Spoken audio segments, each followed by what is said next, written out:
Ihr merkt, die vielleicht ein bisschen länger auch schon auf der IG-Page zuschauen, werden merken, dass die Texte immer kürzer geworden sind. Ich habe damals noch, wo ich das Format entwickelt habe, das Textformat, habe ich ein bisschen mehr Text verwendet, habe ich das Gefühl. Aber genau, da habe ich bei dem habe ich da geschrieben, und wenn du gerade denkst, wieso habe ich die Millionen Views nicht, die der internationale Künstler hat, und das geht es nicht in dem Spiel, es geht nur darum, ob du mit deinem Artist-Account gesund und organisch wachsen tust, Schritt für Schritt mit regelmäßigen, qualitativen Releases und Kommunikation, in Klammern Content und Posts. Egal, ob du von 20 auf 30 Daily Streams, 20 auf 50 Daily Streams, von 100 auf 200 Daily Streams oder von 1000 auf 5000 Daily Streams. Bessere Songqualität und Kontinuität ist der Schlüssel. Gut, da stecken jetzt ein paar Aussagen gleichzeitig drin. Ich habe das damals, glaube ich, einfach gemacht. Das ist auf gewisse vorherige Stories eingegangen, wo ich glaube, internationale oder deutsche Hip-Hop-Cases habe ich glaube so Timeline den Konsum gezeigt von YouTube Analytics und habe nachher das auf das hin nachher noch die Story gemacht ist damals eher aus dem Gedanken entstanden, weil letztes Jahr oder vorletztes Jahr habe ich das aber noch mehr gesehen, dass halt Schweizer Künstler und Künstlerinnen sich gerne mal, also egal in welchem Genre, aber die haben sich dann gerne mal oder die haben mega schnell Zahlen verglichen mit internationalen Künstlern da draussen, und egal jetzt, ob du den deutschen Markt anschaust oder den US-Markt oder den UK-Markt, habe ich dann teilweise irgendwie so mitbekommen, dass viele mega schnell irgendwie in andere Länder geschaut haben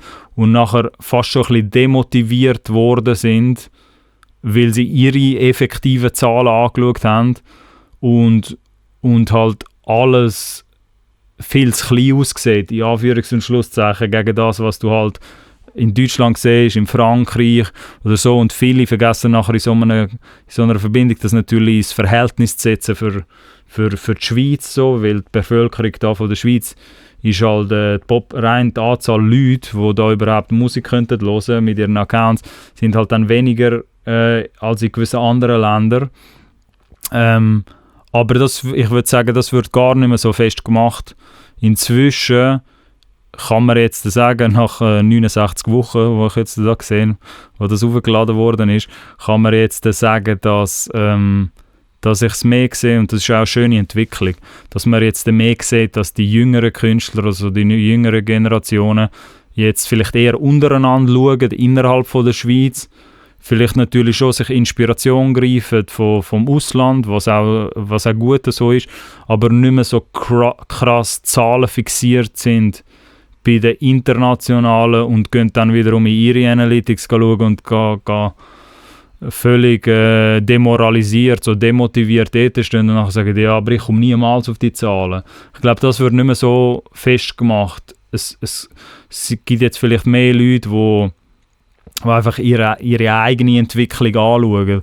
Und um das ist auch damals natürlich schon ein bisschen gegangen, und heute immer noch gilt jetzt die Aussage immer noch genau gleich, dass es viel wichtiger ist, oder viel, viel wichtiger für dich selber, dass du halt deine eigene Entwicklung anschaust und das so Schritt für Schritt irgendwie gehst analysieren und anschauen, wie du dort wachsen tust, und nicht mega gross mit anderen gehst vergleichen. Um das ist mir dann gegangen, dass ich wie so den Kreis geschlossen habe.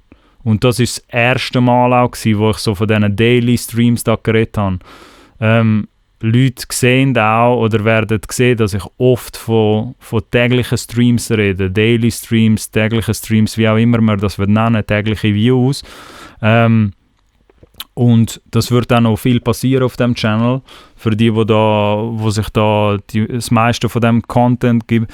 Und das hat auch einen Grund, wieso ich die Daily Streams erwähne und ein bisschen weg wird von diesen All-Time-Streams, weil was ich viel gesehen, also was jetzt so ein bisschen der Status quo gerade ist, dass wenn gewisse Künstler und Künstlerinnen, egal jetzt ob Newcomer oder etablierte Leute, die sharen dann da amix auch ihre Analytics teilweise in gewissen Stories oder irgendwelche Posts und reden dann halt von den All-Time-Zahlen, also von der Gesamtzahl, was der Song gemacht hat irgendwie. Und nachher heisst es dann, hey super, 50'000 Streams haben wir jetzt schon gemacht oder hey, ich bin blessed, whatever, dann für Captions kommen, dass wir schon bei 100'000 Streams sind oder so. Und das ist per se nicht falsch oder so. Ich kann mehr einfach Alternativen bieten, dass man anstatt nur immer die All-Time-Streams sich anschaut, dass man sich auch ein bisschen Überlegungen macht, wie sich die täglichen Streams bei dir in den Analytics verhalten. Weil die All-Time-Streams, das ist wie so eine Zahl, wo man sich erst am Schluss sollte anschauen, nachdem man alles ausgereizt hat, was man ausgereizt hat. Weil so nach 2, 3, 4 Wochen, das sehe ich halt teilweise auch, wenn nach 2, 3 Wochen natürlich irgendwie schon einen Post machst und schreibst, hey, super, danke, dass wir jetzt auf 10'000 Streams gekommen sind, alle zusammen, kann das auch dazu führen, dass so ein psychologischer Effekt, dass du wie so ein Signal gibst, unterschwellig, dass es schon vorbei ist jetzt. Also so, wir haben jetzt 10'000 Streams gemacht, super, ich bin mega dankbar dafür, wenn du jetzt aus dieser Perspektive kommunizierst. Und nachher ist es wie so, okay, Job done, wann kommt der nächste Track? Und wenn man es jetzt aber eher so kommuniziert, natürlich mit so Goals, also so mit so Zwischenschritt, dass man sagt, hey, sind jetzt auf 20'000, 30'000 Streams gesamthaft gekommen, all-time, geil, pushen wir das auf 40'000 Streams oder so. Ist nichts falsch daran, dass man das mit der Community so anschaut und irgendwie sich gegenseitig dort aufpusht. So. Ist auch ein gutes Tool, soll man auch verwenden. Ich finde es einfach schade, wenn Leute zu voreilig dort nachher sich die All-Time-Streams anschauen und gar noch nicht so realisieren, die All-Time-Streams, die ihr dort seht, nach 4, 5 Wochen, das ist nicht das höchste von den Gefühlen. Weil man tut sich nachher nur limitieren, wenn man halt denkt, nachher bei 15'000, 20'000 Streams, machen wir es mit einem kleineren Beispiel, so gewisse von euch, die da zuschauen beim Cola-Podcast, sind vielleicht irgendwann einmal in dieser Range, in dieser Breite, dass man halt mit einem Song 10, 20, 30'000 Streams kann machen irgendwann, dass es all das mit diesen All-Time-Streams oder eher sich die täglichen Streams auch mal anschauen als Alternative, würde ich euch da aufzeigen, dass das auch dazu führen kann, dass man halt den Mindset switcht und nicht denkt, dort ist es fertig bei diesen 20'000, 30'000 All-Time-Streams, weil ich verstehe schon, die Zahl ist in den Analytics, wird dir die Zahl zuerst angezeigt, oder also in den Spotify Analytics, aber auch in den Apple Music for Artists Analytics oder auch auf YouTube. Meistens siehst du halt die Gesamtanzahl vom Song, siehst du halt als erstes, oder ist halt eine der grösseren Zahlen, wo man sich zuerst anschaut. Und ich sage mal so, man kann sich das auch anschauen, aber man kann auch mal die Denkübung machen und sich einmal die täglichen Streams anfangen anschauen, weil wenn man ein bisschen seine Aufmerksamkeit auf die täglichen Streams richten, dann würde man plötzlich merken, dass es gar nicht fertig ist, sondern man könnte vielleicht die täglichen Streams noch erhöhen und könnte aus dem Song noch mehr machen. Also dass dort einfach keine Wand ist, sondern dass es halt weitergehen wird, weil tägliche Streams halt, wie es der Name natürlich schon sagt, also könntest du jetzt natürlich auch die wöchentlichen Streams dir anschauen von einem jeweiligen Song, aber halt, das zeigt dir mehr die Echtzeitdaten an und zeigt dir an, wo es noch Potenzial gibt, die zum Weitermachen mit dem Song. Ich habe das einmal spielerisch da testen mit MS Paint. Schauen wir mal, ob wir das anbringen, aber einfach, dass ihr das ein bisschen noch von einer anderen Perspektive versteht. So. Schaut, da sieht man es jetzt. Das ist wie so die Kurve in den Analytics, wo ihr alle werden sehen. Ich kann leider noch nicht auf irgendwelche Streaming Analytics gehen, sonst hätte ich so natürlich so gezeigt, aber es kommt aufs Gleiche.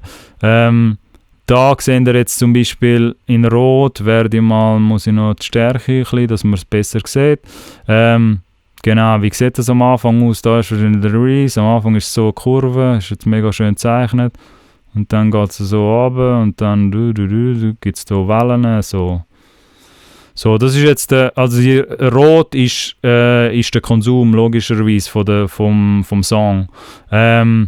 Links ist, oder da unten ist der Anfang, also da hat der Release gestartet und da geht er jetzt immer weiter. So, da könnte man jetzt sagen in Ding, einfach, dass er das checkt. Da ist vielleicht so Woche 1 nach Release, da ist Woche 2, Woche 3. So, es geht jetzt mehr bildlich, dass ihr euch das ein bisschen vorstellen könnt, oder? Und wenn das jetzt der Konsum ist in Rot und das sind die täglichen Streams, die da passieren, Rot sind die täglichen Streams, oder? Und das reden wir jetzt da von einem Beispiel, da könnt ihr jetzt noch Texte zutun, aber whatever, sagen wir auf dieser Linie da, irgendwo, befinden wir uns bei 20, 30 täglichen Streams, oder? Und an gewissen Tagen, an einem Donnerstag ist es vielleicht ein bisschen höher, Freitag, Samstag wegen dem Wochenendkonsum, der halt immer höher ist, dann geht es wieder runter, Sonntag, Montag, Dienstag, dann Mittwoch, Donnerstag fängt es wieder an und geht es wieder ein bisschen weiter rauf und dann jede Woche so, oder? Und jetzt, das ist auch relativ logisch, das wird bei allen meistens sehr gleich aussehen, die hässlich gezeichnete Kurve da, weil am Anfang kommunizieren da halt auch recht viel. Am Freitag, das sind halt meistens so die ersten 2-3 Tage, Freitag, Samstag, Sonntag, weil halt recht viel gemeinsam auf den Song gehen und die halt am Anfang gehen hören. Jetzt könnte man sagen, da oben ist man so bei 90 bis 100 täglichen Streams, einfach beispielhalber. Und da unten ist man eben bei diesen 20, 30, oder? So, jetzt am Anfang hast du viel Konsum und dann flacht das irgendwo ab. Jetzt so Leute wie ich, oder wenn ihr jetzt Leute ja im Team habt, die sich gerne halt Analytics anschauen, macht mal die Übung mit denen, dass ihr euch eher ein bisschen mal euch festsetzen und fokussieren bei einem neuen Release oder bei einem bestehenden, wo ihr habt, geht ihr ins Analytics-Tool rein und schaut euch halt einfach mal mehr an, wie sich die täglichen Streams verhalten. Nicht jetzt All-Time-Gesamtzahlen anschauen, die spielen jetzt für den Moment keine Rolle, weil ob dort 10'000, 15'000, 30'000 steht, ihr wisst im Moment noch nicht, stand jetzt für die dazu schauen, wenn ihr in Analytics geht, die Wahrscheinlichkeit ist sehr groß, dass bei allen von euren Tracks es noch Luft nach oben hat mit den Streams, mit den gesamthaften Streams, würde ich sagen, und dass er nicht am Ende sind oder noch nicht am Ende. So.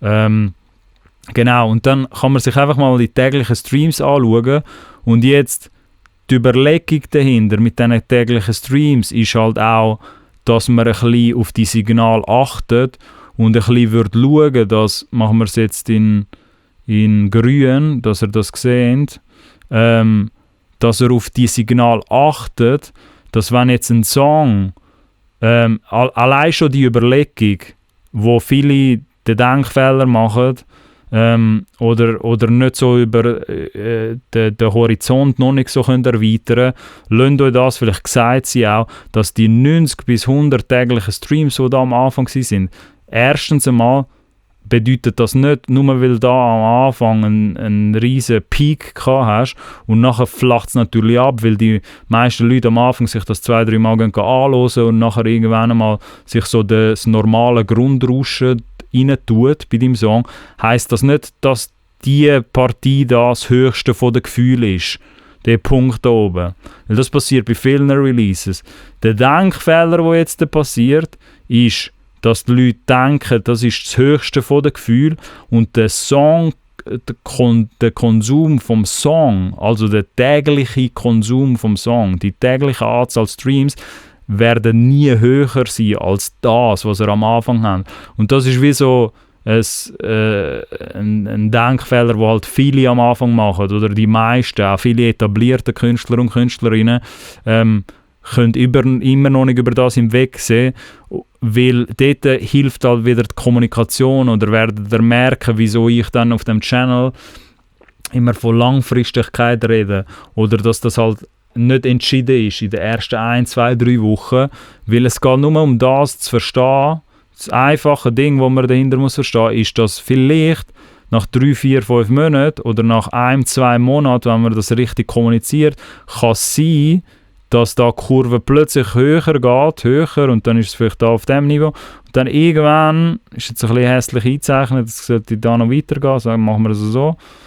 Sollte jetzt da die Kurve vielleicht irgendwann höher, und dann kann es sein, dass sie da auf einem höheren Punkt weitergeht mit den täglichen Streams, als da jetzt am Anfang. Oder? Das machen wir jetzt schön in Gelb, dann haben wir alle grusigen Farben reingenommen, die man reinnehmen kann. Versteht ihr, was ich meine? Dass da die täglichen Streams im Monat das kann jetzt wiederum, ist das vielleicht Monat, da sind wir jetzt vielleicht schon bei Monat 2 nach Release. Seht ihr? Und das sieht man jetzt da, ein bisschen hässlich eingezeichnet, aber man sieht es immer noch. Würde jetzt bedeuten, dass wir vielleicht da, genau, machen wir es ein bisschen schöner da oben, dass da ist man jetzt vielleicht nach Monat 1 oder nach Monat 2 und es geht einfach nur um den Mindset, dass wegen dem nicht, nur weil da jetzt gesehen in den ersten 1, 2, 3 Wochen, dass es da absackt auf irgendwie 20, 30 tägliche Streams, wenn wir jetzt von einem kleineren Beispiel ausgehen, dass es nicht bedeutet, dass es niemand mehr interessiert nachher und sogar, dass nicht noch mehr Leute wie am Anfang irgendwann einmal den Song könnten konsumieren. Weil das ist nachher nicht nur der Denkfehler, aber auch generell das, was ich halt schade finde, was dann bei den meisten passiert ist, die, machen wir das in Blau, die releasen halt einen Song, machen das und nachher pushen sie das 2, 3 Wochen und nachher haben sie das Gefühl, eben, der Song interessiert in dem Fall doch nicht und die Kurve, das, was da passiert, das werden sie gar nie erleben, weil sie den Song halt einfach nicht weiter pushen und den halt ignorieren und dann da in Blau machen wir da eine Linie oder da so ein Blob, da, das ist jetzt total eskaliert, aber sagen wir, machen wir es schnell neu. Seht ihr, da kann ich noch meine schönen Paint-Skills kann ich da noch ein bisschen erweitern. Vor allem auf dem Touchpad ist super. Aber wenn ihr jetzt da seht, das ist ein normaler Song, so, oder die meisten Songs verhalten sich so, sagen wir so, dass nachher die Aufwärtskurve, die wird man gar nicht irgendwie gross pushen oder man schaut gar nicht bis dort an und dann kommt halt in Blau da jetzt schon wieder ein neuer Release. So. Und da ist man jetzt wieder stuck in dem, dass so, da kann es schon sein, dass jetzt der Release vielleicht weiter oben anfängt mit den Daily Streams, weil da in dieser Zwischenzeit, auch wenn er da jetzt nicht höher raufgegangen ist als beim Peak, der erste Song, kann es trotzdem sein, dass mehr Follower da dazugekommen sind und dann fängt halt der nächste Release ein bisschen bei einem höheren Niveau an.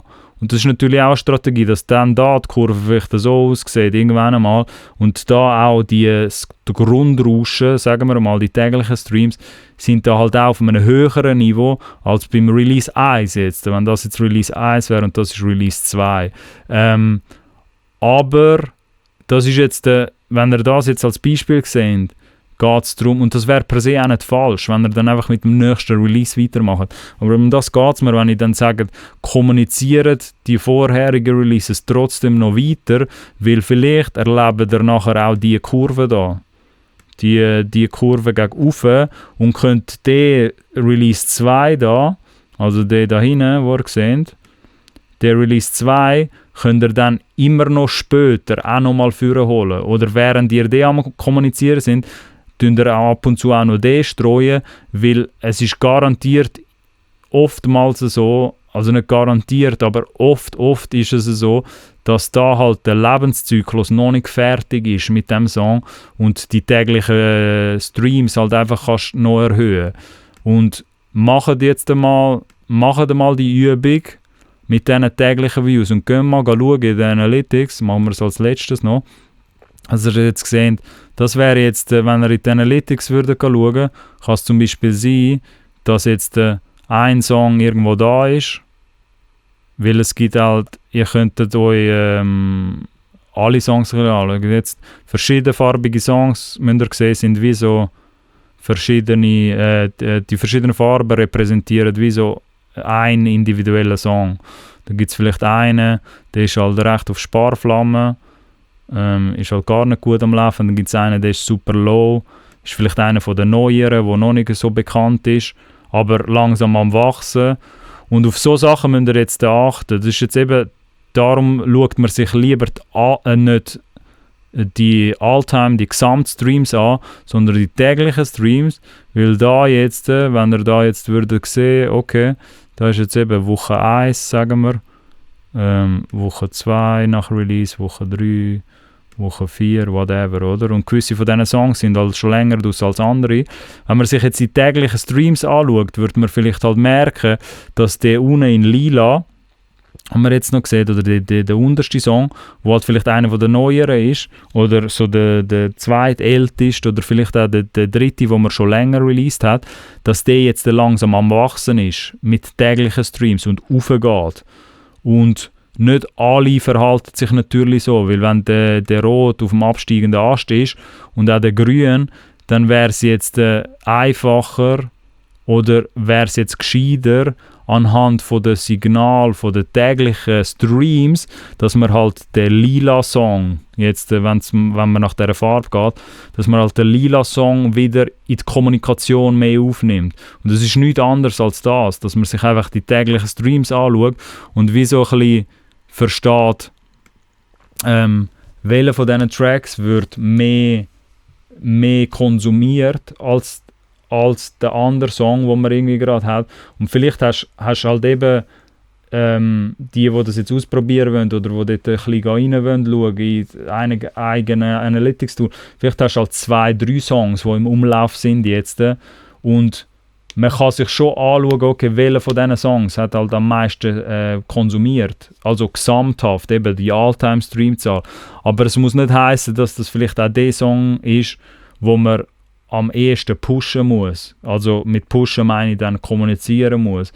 Im Normalfall, sage ich jetzt einmal, ohne dass ich da jetzt tief Analytics muss anschauen von den meisten Künstlern und Künstlerinnen da draussen, im Normalfall ist es meistens der, wo der most popular ist, in dem Streaming-Artist-Profil, wo zuoberst oben meist beliebt, oder es gibt ja auf Spotify, aber auch auf Apple Music, der beliebteste Track ist halt auch meistens der, den du kommunizieren jetzt, so längerfristig.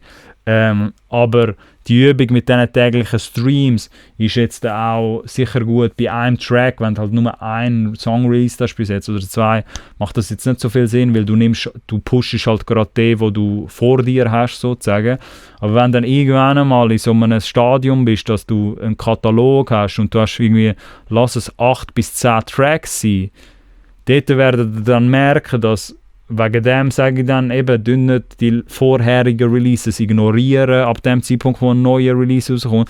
Weil der neue Release vielleicht, oder der aktuellste Release, ist vielleicht nicht immer der, der am krassesten kommunizieren und pushen sollte. Am Anfang, wenn er dann rauskommt, wenn er released wird im ersten Wochenende, kann ich schon verstehen, dass Leute das nachher pushen. Aber es kann sein, dass in deinen Analytics angezeigt wird, dass der Song, der Anfang Jahr rausgegeben hast, also der Song vor 3 Songs, also einer von den vorherigen Songs, vielleicht einen höheren Daily Konsum hat, also einen höheren täglichen Streaming-Konsum, und dass man vielleicht eher den in der Kommunikation mehr in den Vordergrund und vorne holen sollte. Darum All-Time-Streams sind schön und gut, kann man sich auch noch weiter anschauen, aber ich kann einfach mal die Idee bringen oder so in den Kopf, dass er das mal testet und die Übungen mal selber machen, dass er euch ab und zu jetzt auch die täglichen Streams anschaut. Man kann halt nachher beides machen. Die Königsdisziplin ist halt nachher, dass man herausfinden, natürlich mit denen, die halt most streamed sind, also die am meisten All-Time-Streams haben, plus aber auch die höchste tägliche oder wöchentliche Konsumation haben, also Streaming, Anzahl Streams, dass man halt dort dann die richtigen Singles auswählt aus dem und das richtige Pushen tut. Und aus dem kommt halt das, für die das ein bisschen länger verfolgen, dass ich da halt amigs gebracht habe, ja, es ist halt nicht immer der aktuellste Song, ist die Single. So, es ist, man sollte sich den Katalog anschauen oder die gerade im Umlauf sind, die Tracks, und dann wird man vielleicht merken, einer von denen hat vielleicht die Woche 5 oder 6 sehen vielleicht eine Aufwärtskurve dort und vielleicht solltest du jetzt wieder vorholen und anfangen zu pushen, weil dort kommen plötzlich neue tägliche Hörer und Hörerinnen dazu.